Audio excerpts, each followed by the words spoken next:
Hi, welcome to another show of Beyond Averages, our weekly data podcast where we bring you news by breaking the big numbers behind the story. This week, we'll be discussing tariffs and India's protectionism over the last decade. In a week from now, India may either find itself breathing a sigh of relief or becoming a target of reciprocal tariffs unleashed by President Donald Trump. We have Amitendu Palit, senior researcher, Institute of South Asian Studies, National University of Singapore, and Gaurasen Gupta, Chief India Economist, IDFC First Bank. But before we move to our experts, let me set the context. Trump's entry into Washington has upended the global trade order. The US is using its position as a superpower to rewrite the rules, and Trump has a very transactional approach. The target of his ire have been Canada, Mexico, China, EU. India has been called out as a tariff king and unfair, but has escaped any direct levies till now.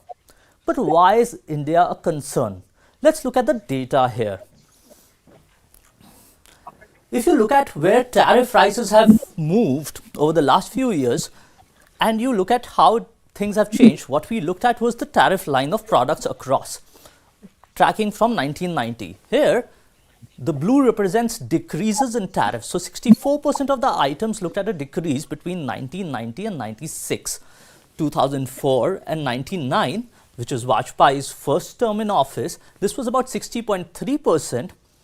And the UPA's was 84.3% decline in tariffs and just a 3.5% increase.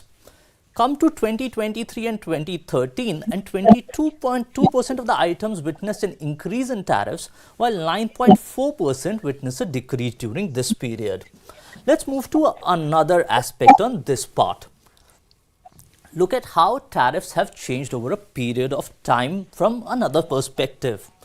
If you look here, this is the era 2018 to 2022 when Trump first came to power, that tariffs have really gone up. This also aligns with the PLI and other initiatives to push for Make in India.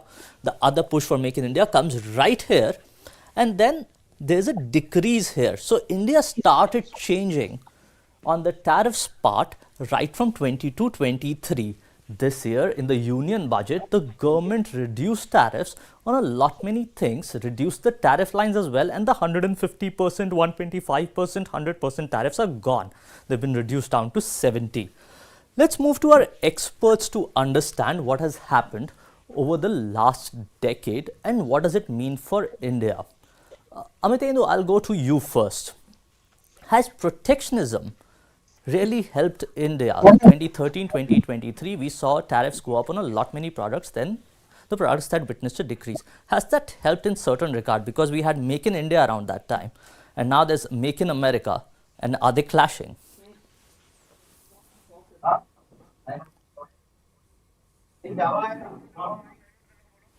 Sorry, I was muted. Thank you, Ishan, for having me on the show. I want to just begin this discussion by drawing your attention to the fact that if you look at the period during which India's tariffs actually came down most substantially, that was a period beginning from the late 1990s till up to about the end of the next decade, and maybe moving into the early part of the next decade, just before you begin in your frame of reference 2030, so before 2013. And one of the major reasons why Indian tariffs actually came down during this point in time was India's active engagement in a large number of free trade agreements. So this is the time during which we have seen substantial amount of decline in tariffs through a range of comprehensive trade treaties that India signed, mostly with Southeast Asia and Northeast Asia, including Japan, Korea, Singapore, Malaysia, and so on and so forth. And parallelly, there were reductions that were brought in through the MFN system of the WTO. But if you look at the MFN system, there's an interesting part here. India is actually allowed to keep its bound rates on tariffs pretty high across a large number of items. So, for example, agriculture. India's average MFN bound rate, what it is allowed by the WTO, is more than 110%. It's a different matter that India's applied tariffs are on an average at around 39% in agriculture. Yeah. Within these agriculture space are obviously items that are of interest to Mr. Trump specifically and a large number of other countries, including dairy and so on and so forth. But to answer your question specifically, 2013 onward, the fact that India did increase its tariffs had much to do with two factors. One is the one that you have mentioned, Make in India, which would mean protecting domestic industries and allowing them with space to grow, so creating some tariff walls. But it is also important that during this period in time, India actually did not enter into any major FTA. The only FTA in which India was engaged was the RCEP, from which India subsequently walked out. So it was only 2022 onward that there are other FTAs that have started coming in with Australia, UAE, and so on and so forth, and some reductions are being seen. Whether the question of this has helped India in any way in terms of creating tariff walls depends on which particular indicators we're looking at.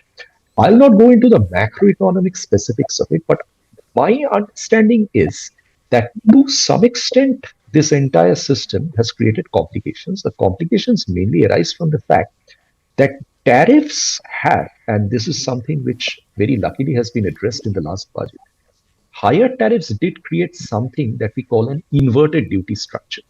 So you end up having a situation where the imported inputs and intermediates are actually more expensive than the products in which they're being used in terms of the tariffs being levied on two sets of items. And this has increased domestic cost of production. So probably that is one of the reasons why it did not really enable a lot of Indian products to have as quick and seamless access in global value chains as many other competing products from the rest of Asia have come.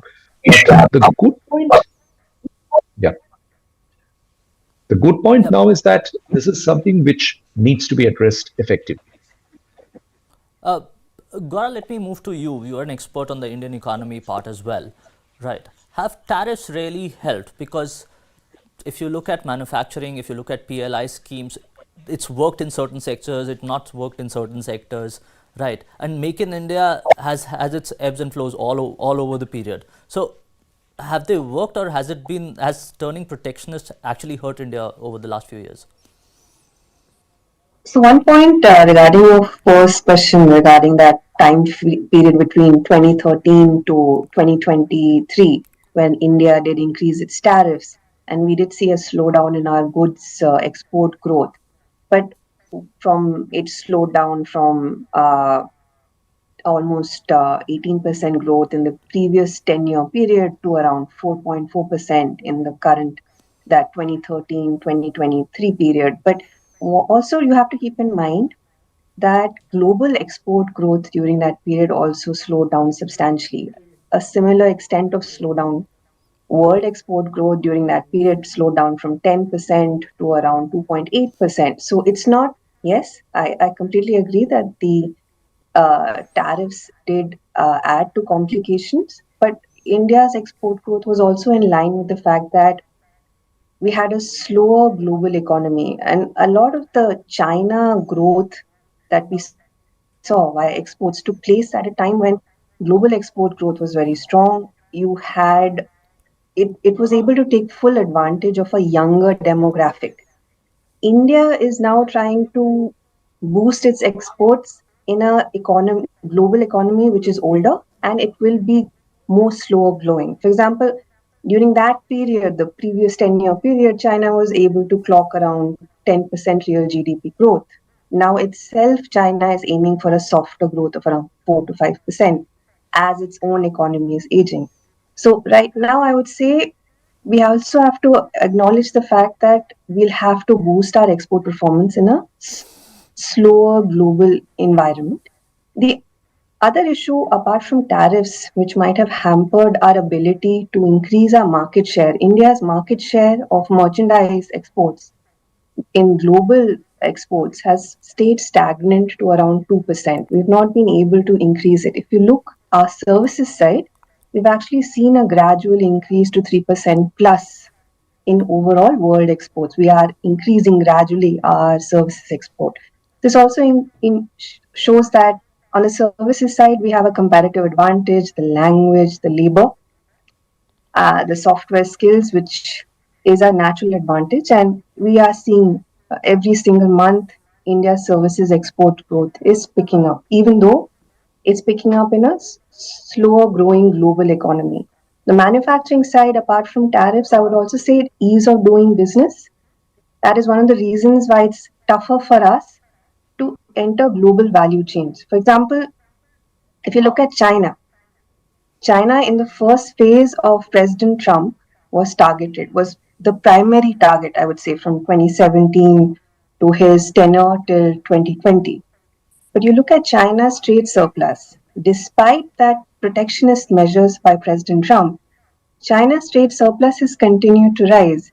So, Yeah. if you look at the regional distribution, China's trade surplus with Asia picked up, while China's surplus with US went down.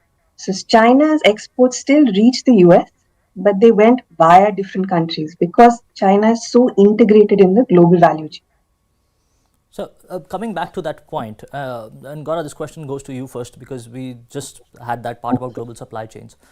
Vietnam is better integrated certainly in global supply chains that India is. So have we lost out certainly on that China plus one strategy that we were talking about a year and a half or 2 years ago? We've not been, I won't say lost out, but we have not been able to capitalize. Lost out would be the fact that we definitely can make reforms, ease of doing business, so companies find it profitable to shift their part of their production centers to India. So I wouldn't say we've lost out. We've not been able to capitalize. You see other countries that have been able to increase their market share with the US. Like if you compare to before President Trump, let's say 2016 to 2014, 2024 currently, Vietnam has been able to increase their market share. Mexico has been able to increase its market share. Even European Union, their market share in US imports has picked up. So I wouldn't say it's an opportunity lost. It's an opportunity which we've not been able to capitalize. And ease of doing business would be one of the key reasons. Amitindu, before I move to you, let me show you one other data point which is very interesting here. And that would... So we are looking at the comparison on how many categories looked at an increase in tariffs and how many categories got a decrease. Here is India, if you look at it. And India 22.2% and 9.4% saw a decrease, as we discussed. Here's Vietnam. Vietnam also saw an increase in more categories than a decrease. And Indonesia is on the same plane. China, EU and US have seen more decreases than increases during this period. Amitindu, I would like to come to you. Vietnam also increased tariffs on a lot many categories during this period. What's so different about this trajectory? So did Indonesia.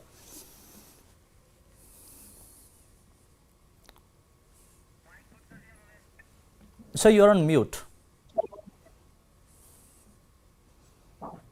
As I was mentioning earlier, Vietnam, in contrast with India, is a country which is actually part of deep free trade agreements. So, for example, it is part of a free trade agreement with the European Union.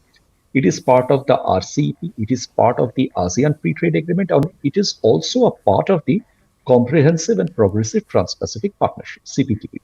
Now, across all these agreements, Vietnam has committed to market access. So it is in the process of bringing down its tariff, but there is one caveat here. Vietnam is typically one of those countries which is considered a weaker economy, a relatively weaker economy in terms of the degree of development experience that it has. And practically in all these free trade agreements, Vietnam has got the flexibility to choose its own line of reducing tariffs. So as a result, at a given point in time, you might actually see, taken on average, Vietnam's tariffs looking to be much higher. On Vietnam has increased tariffs in certain areas because it has the flexibility of doing so. But what is interesting is that Vietnam has very carefully walked its steps along with certain other countries insofar as protecting its supply chains is concerned and its competitiveness there is concerned. And here, in this context, I'd like to come back to the question that you raised first. You checked whether we have lost the China plus one advantage. I would argue we lost the first part of the China plus one game. The first part was the pre-COVID game. And we did indeed not succeed in capitalizing on the opportunities that we had over there. because a lot of investments that moved to Vietnam pre-COVID were actually a result of the first round of trade war between US and China. That itself led to a lot of relocation of supply chains and investment.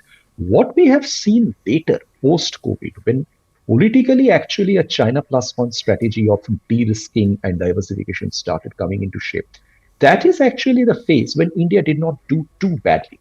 And it did not do badly not because of reasons of competitiveness alone. It is essentially because trade became a part of a geo-economic packaging and a perspective on a lot of countries. As a result of which, you see strategic industries, for example, smartphones, Yeah. shifting production into India, but smartphones are strategic, iPhones are strategic, semiconductors are strategic, maybe chemicals are not, right? Yeah. So you have PLIs across a range of industries. The ones where success has demonstrated are the areas that are more strategic. And those clearly have been pushed by a geopolitical urge, by a group of countries working together to collectively guarantee security for investments once they relocate. But it's not been a question of India becoming a broad based location where there is across the board greater competitiveness that is allowed. And as a result of that, all the investments thinking of relocation will move to India because we have seen that happening in various parts of the world. Some have Yeah. moved to Morocco, some have moved to Vietnam, some have moved to Poland, some have moved to Mexico as part of the China plus one strategy. So I think we are still in the game, which is the current phase of the game. But our abilities and comparative advantage here are going to be limited to a few industries, not all industries. And that's something which we need to accept as we move along. From what you said, it seems as if we are falling into the same trap that we did earlier also. It's like history is repeating itself, kind of. When we moved over to liberalization reforms, it was more haphazard in its manner. Now that Trump is changing the world order, we are moving into the a lower tariff regime across, moving into more FTAs. Again, it seems more haphazard. Would I be right in making that assessment, or is it more a carefully thought out strategy like what Vietnam did? John, look, if you look at the trajectory of the trade and economic policy that we have been following over the last 1 decade and a half, and I would say essentially after the transatlantic financial crisis, globally, it's not just India. Globally, industrial policy has made a comeback, and this industrial policy is essentially focused on creating national champions. So the idea is that there would be certain behemoths, oligarchs in certain key strategic sectors of the industry, which could be infrastructure, which could be strategic manufacturing. These are industries which will at least be tacitly supported by government from a policy perspective for their growth and continuous growth.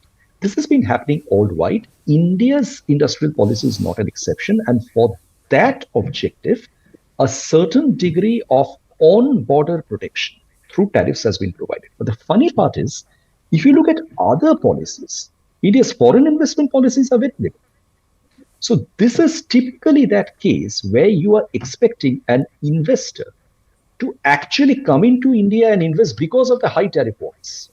Because it is a realization on part of the investor that high tariffs don't make it sensible to export to India.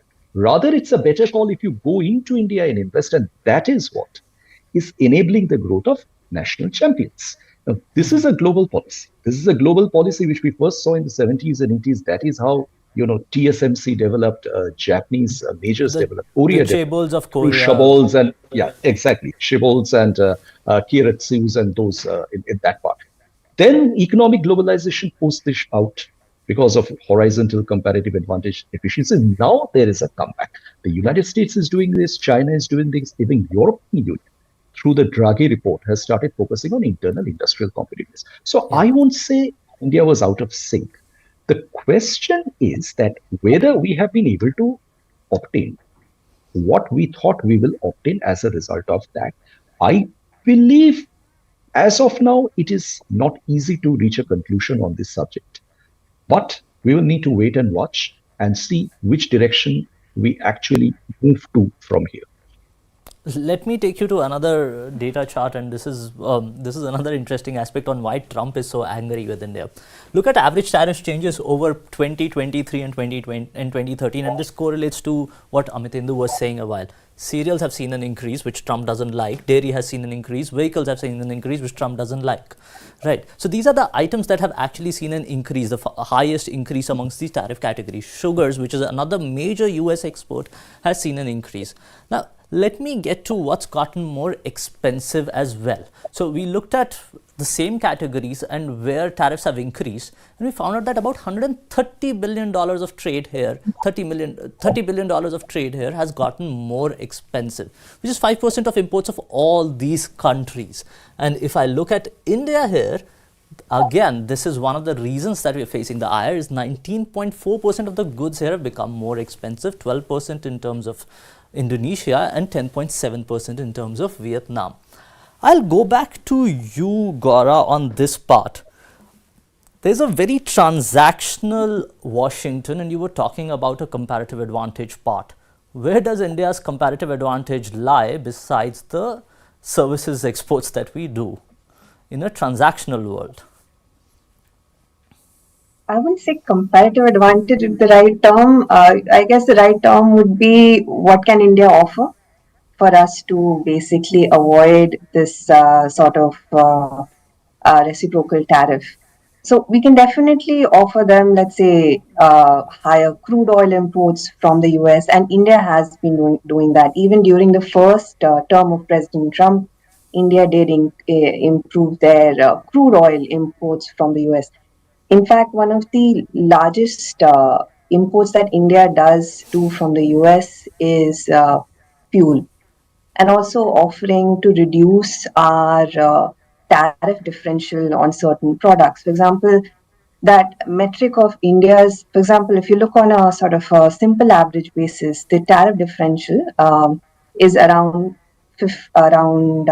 maybe 10 to 10, 11% on a simple average basis, not on a trade weighted basis overall. And there's certain sectors which you highlighted that has angered Trump, like for example, our tariffs on agriculture products. We can offer to reduce the tariffs because the demand for these products are largely inelastic.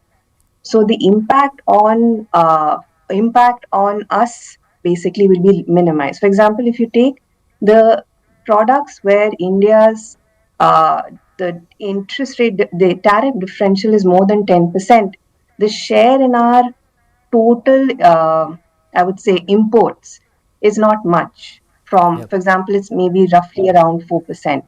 So we won't see that much of a negative impact by offering a reduction in tariff in certain areas. India, to be honest, in this whole trade war scheme of things, though we do come up because of the tariff differential being one on the higher side, but we are not the major pain points. India only accounts for around 3% share in US imports. The real targets are, let's say, Canada, Mexico, the European Union, which have double-digit share. India is a much smaller player. We look like we come up in terms of headlines because of the tariff differential in certain products such as food exports, agriculture products, animal exports, textiles. These particular categories, we are on the higher side, but we are not the major pain point for the US. So it'll be, I think, relatively easier for India to reach an agreement with the US. And we can definitely offer them, let's say, higher crude oil imports, also reducing some of the tariffs on these agriculture products without taking much of a hit. The real hit to India will come from the fact that this time the trade war is much more broad based. Last time's trade war was China only. So China was able to circumvent it via reallocation of global supply chains, getting its exports to the US via other Asian countries. This time they have learned, the US learned from their first trade war. So this time they're targeting a larger set. So this particular trade war can result in a softer growth in terms of global GDP, global trade, and that actually indirectly will have an impact on our growth because if the world economy grows at a softer pace, it will definitely impact our export growth. But the good news is we are a domestic demand driven economy, so the impact will remain limited. Uh, Amit, in the last question, and I'm merging two into one. What does a transactional Washington mean for India from a very geo-economic standpoint? One. Two, what does a slowing global trade mean for for the Viksit Bharat goal, where you need to grow at about 7 or 8%? Because China had that advantage of global trade growth of about 6.5, 7, 5.5 to 7% during that period when it grew 10%. So, what does it do to our goals, and how do we parlay with the transactional Washington, which is much more focused on the money aspect or getting the money out? Sean, I think India has two challenges here. The first challenge is that the United States is clearly following a strategy of economic isolationism. And it is doing so deliberately because it has worked out its strategies. It is well aware of what its worldview is insofar as its engagement with the rest of the world is concerned. And it is using its domestic market in a geoeconomic sense as the biggest source of projecting power, brute power, if one can think of it that way. Now, India here, when looked at it from the other side, has to balance on two sides. The first is it needs to continuously engage with the United States on a bilateral basis. That engagement is totally on it. It is doing so in a variety of strategic areas, but also more fundamentally in the area of trade. There are trade agreement bilateral specifics of which are being worked out. But aside of that, there is the strong possibility that India will need to also unilaterally respond to certain unilateral measures taken by the United States. So, for example, if the reciprocal tariffs come and India is expected to be and among the receiving and receivers of that, then India will need to retaliate in some respect. But while doing that, and this is where the catch comes in, while doing that, India cannot afford to absorb the costs of economic isolationism the way the United States is prepared to. India is not the United States in that regard. So India needs to maintain its strategies open on the other side and stay engaged with other major powers, like for example the European Union or other middle powers with whom it is engaging across trade agreements, and demonstrate to them that what it is doing with the United States by way of retaliation is a one-off thing. It does not mean India is an economically isolationist, principle oriented country. This is not easy. This is not easy because it is the same negotiator who will have to wear completely different hats for two kinds of negotiations. That is challenging. And coming specifically to Viksit Bharat, Ishan, I think the biggest challenge that India is going to face, along with most other economies in the world right now, is inflation, because already the supply chains are beginning to get upended on a series of back and forth measures that have been announced. They were already in stress because of the Middle East conflict, because of the Russian conflict, because of the lower flow of water in the Panama Canal, and so on and so forth. Now the tariffs have come on top of it. And the worst part of all this is that there are pockets of conflict generation in the whole story. So, for example, if some action of Trump creates some counteraction politically in South China Sea, that is something which the supply chain managers cannot handle because you can handle an announced military drill by arranging your inventories and containers in that kind of a way, but you cannot handle an unexpected 24-hour notice military drill. Might be a proxy drill. So I think these are the factors which are really going to hit the global inflation scenario hard, the cost of shipping hard, and the cost of calculating inventory management hard for supply chain managers, including the supply chains which India is now hosting significantly at its end, smartphones, automobiles, pharmaceuticals, so on and so forth. And one very last quick point, Ishan, we know pharmaceuticals is one industry where over-the-counter drugs has been India's major exports of over a long time, and a bulk of it Yes. is actually sourced from China.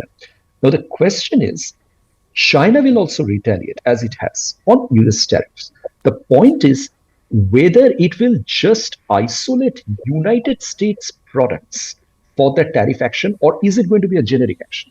If you look at it from the Indian side, India actually cannot retaliate just on US exports. That is anti-WTO, Yeah. right? You take away the MFN part. India, if it retaliates, has to retaliate on a generic exports. So that is the bigger challenge which is now coming out. So if certain countries, Australia, for example, has not reacted to United States tariffs. If Australia now comes back to an India and say that, look, we were planning to take this to the WTO, you and I are FTA partners, we could have sorted this in the WTO. Why did you generically raise tariffs? Yeah. This kind of a strategic response is not going to be easy to handle. Gaura, last question to you. Similar point. What do we need to do to get to the Viksit Bharat goal? And is that a slip in the growing trade tension environment? So the Viksit Bharat goal is basically to become a developed country by 2047. So the government of India is aimed for a per capita income. The aim is to increase our per capita income to around $14,000 from the current, which is around $2,600 or $2,700. So it's over a long time frame of around 24 years. It requires our nominal GDP to grow around consistently by around somewhere between 9 to 10% in nominal terms. And the challenge is that given I think the real challenge, the goal, I would say it's not that difficult to achieve. The issue is the fact that as we progress in time, we are part of those changing demographics, where we are part of a global economy where the demographics are going to only get a bit worse. The only exception to the rule is India, where our demographic dividend stays in place for at least another 25 years. By demographic, I mean at the median age of India continues to go lower and lower, and we are positively adding to our working age population. So, yes, I agree. The tariffs, which is right now topical because of President Trump, but I think for Viksit Bharat, more important is job creation. How we will absorb the fresh addition of people to the labor force every single year. That will be the key to unlocking Viksit Bharat. Actually, that will be the key to unlocking the demographic dividend. So, job creation, having a suitably skilled labor force. So, there's a lot of fundamental reforms that we can do domestically. We don't have too much control of what's happening on the global trade front. For example, every time there is a regime change in a particular country, we get thrown in this sort of a chaos. But for such long term goals, where we are trying to increase our per capita income, move from a developing nation to a developed country, we need certain human capital reforms and the ability of the economy to actually absorb the addition to the labor force. I'll give you one statistic. Agriculture employs around 40% of our labor force. Yeah. They produce only 15% of our GDP in terms of share. Yeah. That's the problem. We need to increase the productivity of agriculture. It'll increase the per capita productivity of the individual. That'll increase the per capita income. Thank you. So there's a Thanks a lot that lot. Sorry. Go ahead, please. I'm done. Thanks a lot, Amitendu. Thanks, Gaura, for the enlightening discussion. We'll be back with you next week. Thank you, guys. That was this episode for Beyond Averages. We'll be back with you next week for a new episode discussing new things and breaking down new numbers for you. Thank you.